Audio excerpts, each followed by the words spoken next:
the most common faults on failed laptops are, okay, we're going to see one by one. So let's begin with the first fault. So the power jack. Okay, the first fault that is happen always in laptop motherboards is a bad or a damaged power jack. You should always check the power jack if you get a dead motherboard. Of course, you should check the integrity of the power jack and also check the solder, okay, in the power jack terminal. So the second fault is the power adapter. So if you have a bad power adapter, means no power will get to the motherboard. The power will be missed. So you should always check your power adapter. Basically, this is the first step or first thing to check. Okay, so of course there is many type of power adapters. There's power adapters with 19 volt, 20 volt, etc. Okay, in accordance with the type of the laptop. So the third fault, common fault, is the random access memory or the RAM failure. Okay, sometimes you can get a laptop that has a problem of no data in the screen. So in this state, you should check the random access memory. If you have a bad RAM or a RAM that is not installed to the motherboard, you can get this error. Okay, so of course there is many types of memories. DDR1, okay, with working voltage of 2.5 volts, as we have seen before in the previous lecture. Okay, we have also the DDR2, okay, with working voltage of 1.8 volts, and then DDR3, okay, with working voltage of 1.5 volts. The fourth type of RAM is DDR4 with working voltage of 1.2 volts and DDR5 with working voltage of 1.1 volt. This DDR5 is a very improved RAM, okay, that has a very big frequency. Okay, we find it in modern laptops. Okay, so as I told you before, you can know the type of your RAM by checking the slot. You will find the voltage over the slot. Okay, so the RAM capacities, of course, you can find many RAM capacities. Okay, so there is 128 giga or megabytes. I mean megabytes. Okay, and 256 megabytes, 512 megabytes, so, and 1 gigabyte, 2 gigabytes, and 4 gigabytes, and so on. Always you multiply by 2. Okay, so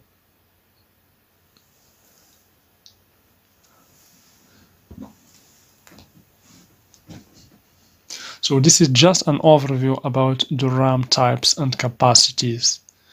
So let's say right now the next fault that you can get usually in laptops, the bended pins. Okay, this is a very common fault, a bended pins.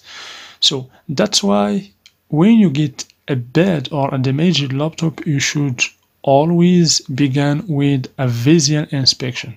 Okay, begin with visual inspection and check all the motherboard components, including the connectors and ports. If you find any bended pin, you should repair it.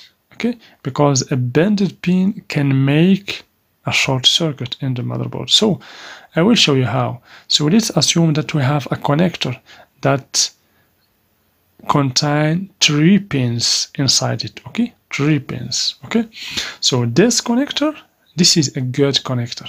Okay, this is a good connector. 3 pins are good, as you can see. No problem in this connector. But if there is a problem with the connector, for example, let's assume that we have 2 pins here. The 3rd pin is a bended pin. Okay, is damaged pin. So that's why it touch the 2nd pin. So here, as you can see, if we assume that the bended pin is VCC and the 2nd pin is the ground, means we have here a short circuit. This is a problem. Okay, here you will get a short circuit. Okay, so that's why you should always check the connectors. Always you should check the connectors. So here we have a short circuit. The motherboard will be a dead motherboard, will stop working because of this problem. Okay, that's why always you should do a visual inspection, as I told you before, especially focus on connectors and parts in order to check whether you have a bad part or connector or not. So let's move to the next fault, the USB connectors. The same working principle as the bended pins. Okay, the USB connector also can be broken or can have a bended pin inside it. Of course, the USB connectors or other motherboard parts. The same working principle for the whole parts in the motherboard. So let's assume that we have here a USB connector. This is just a symbol. So the USB connector or universal serial bus contains basically 4 terminals, okay, or 4 pins. Okay, so as you can see here, let's draw these 4 pins. Okay, so the first terminal is VCC in the right. Okay, the first terminal in the right is the VCC. The VCC is always in the USB equal to 5 volts. Okay, so and the terminal in the left of the USB part is connected always to the ground. Okay, so this is a ground. Okay, and the 2 terminals in the middle is the minus data and the plus D. Okay, minus D and plus D. This is for data. Okay, this is for data. If you want to transfer data or from USB to computer or from your computer to USB key. Okay, so this is for data. So this is the symbol for the USB part or USB connector. Okay, so let's assume, for example, if you have any bended pin here or any damaged pin that touch the pin next to it, this can make a short circuit in the motherboard, and sometimes this problem of the USB part can damage the ICH or circuit bridge, because the USB port is connected directly to the ICH. Okay, then we have the graphic cards. Of course, this is a very common fault. The graphic card is a very common fault that causes the problem of no data in the screen. If you have a bad graphic card, you can get a black screen, no data. Okay, that's why there is many technique to repair the graphic card is to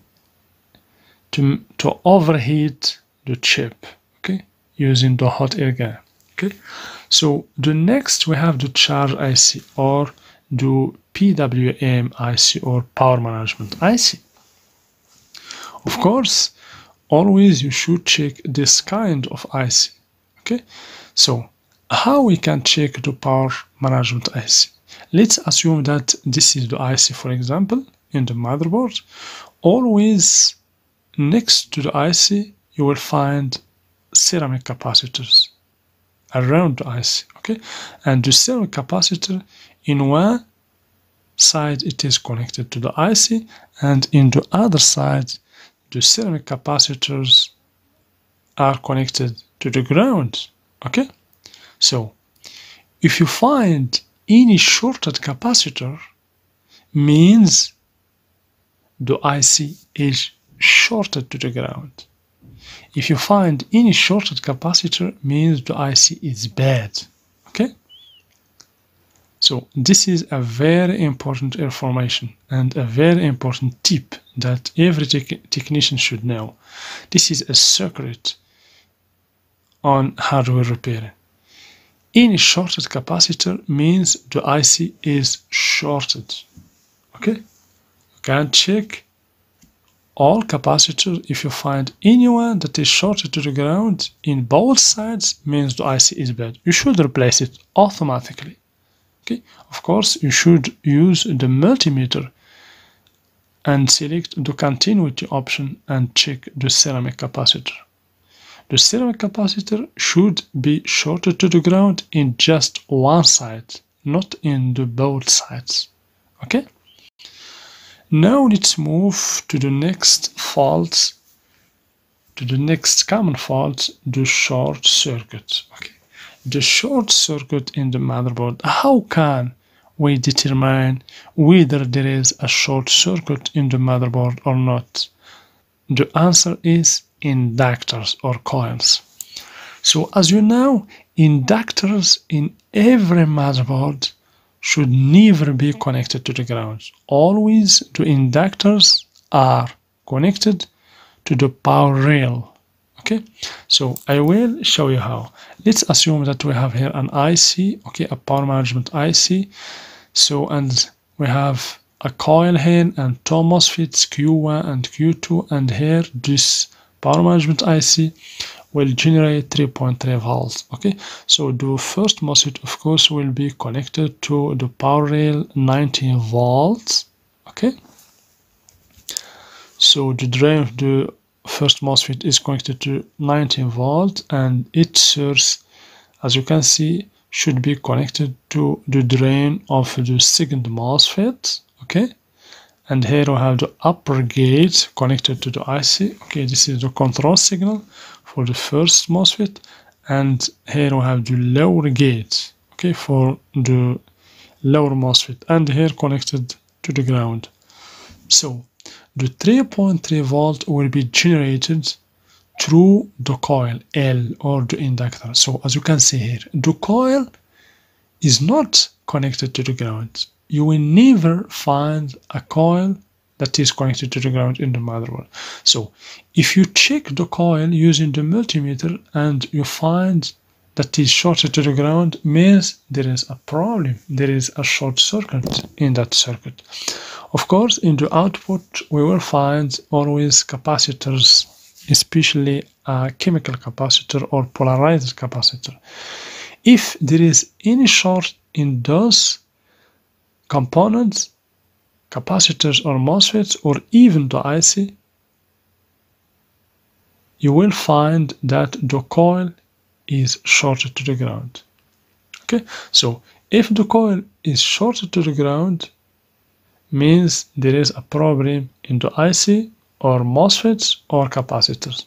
Okay, so that's why if you want to determine the short circuit in the motherboard, you should check all inductors. All inductors should never give a low resistance or a continuity to the ground. Okay, so the next common faults that you can get in the motherboard is the super I/O failure. As you know, the super I/O is the IC that is responsible for the whole power in the motherboard. Okay, and the super I/O contain about 128 pins. Okay, 128 pins, and you can find many types of super I/O like ENA or WIN bonds, etc. Okay, but usually with 128 pins. So the Super I/O or the power management IC. Okay, so this IC also is one of the common fault in the motherboards. Okay, so the next failure that is among the common fault in the laptops is protection components. Okay, the protection components like diodes or fuses, etc. You can find sometimes ceramic capacitors. Okay, so this components is always near to the power jack. This component has as a purpose to protect the whole motherboard from a high voltage or a high current. As you can see, you have the diode here, okay, in this motherboard. So they protect the circuits of the motherboard from a high current or a high voltage. Okay, that's why we called it a protection component. Here, for example, in this motherboard, we have a fuse, as you can see here, next to the power jack. This is the fuse. If there is a high voltage or a high current, the fuse will be blown out and then protect the other circuits in the motherboard. So let's assume that this is the power jack, for example, for the laptop. Here we have, as you can see, 19 volts. Okay, we have two wires and the other two wires are connected to the ground. Let's assume that this 19 volts should be passed through a fuse. A fuse is a protection component. Then a double protection, the diode. The diode has the same purpose as the fuse. Also, the diode is for protection. Okay, so when there is, for example, a high current or a high voltage, the fuse will be blown out. Let's assume that the fuse is not blown out. The diode will be blown out, and then the motherboard components or circuits will be protected. Okay, so in this example, we have double protection, the fuse and the diode. Okay, that's why you should always check the protection component near to the power jack when you get a dead motherboard or a failed motherboard. Okay, so the next common fault is the CMOS battery. As you know, sometimes when there is a problem in the CMOS battery that has a 3.3 volt voltage between its terminals, the computer cannot be worked. You should replace the CMOS battery. Okay, so the CMOS battery, you can find usually the CMOS battery next to the south bridge or to the ICH. So the next fault that you can get in laptop motherboards is the HDD or SSD failure. The HDD means the hard disk drive, okay, and the SSD means the solid state drive. This is an enhanced drive, okay. So sometimes you can find a problem, no data in the laptop, and you should check the hard disk drive connector. Maybe the hard disk drive is not connected properly, okay. So the next failure is a dry solder. When you have a dry solder in every terminal in the motherboard, especially in the power jack connector or other connectors, you can get a bad motherboard. Okay, you should put a new solder. Okay, so always try to check the dry solder. So the next failure is a blown components. Of course, always, as I told you before, when you want to diagnose any motherboard, you should begin with the visual inspection. You should check all motherboard components, especially the ICs and MOSFETs, and look for any blown component or any burned component or damaged component. So the video inspection is a very mandatory step that you should begin with. Okay, before proceeding to do anything, you should do the video inspection. So we have also the power switch, okay, or the power button. So the power switch, if there is any problem in the power switch, even if the power is present, the adapter is good, the power jack is good, when you press the power switch, you will not get any response. So you should always check whether you have 3.3 volt in the power switch or not. Okay, so the power switch has two terminals, one terminal connected to the ground and the other terminal to 3.3 volt. If you don't have 3.3 volt in the power switch, even if you press it, you will get no response. Okay, so the next failure is electrostatic problems.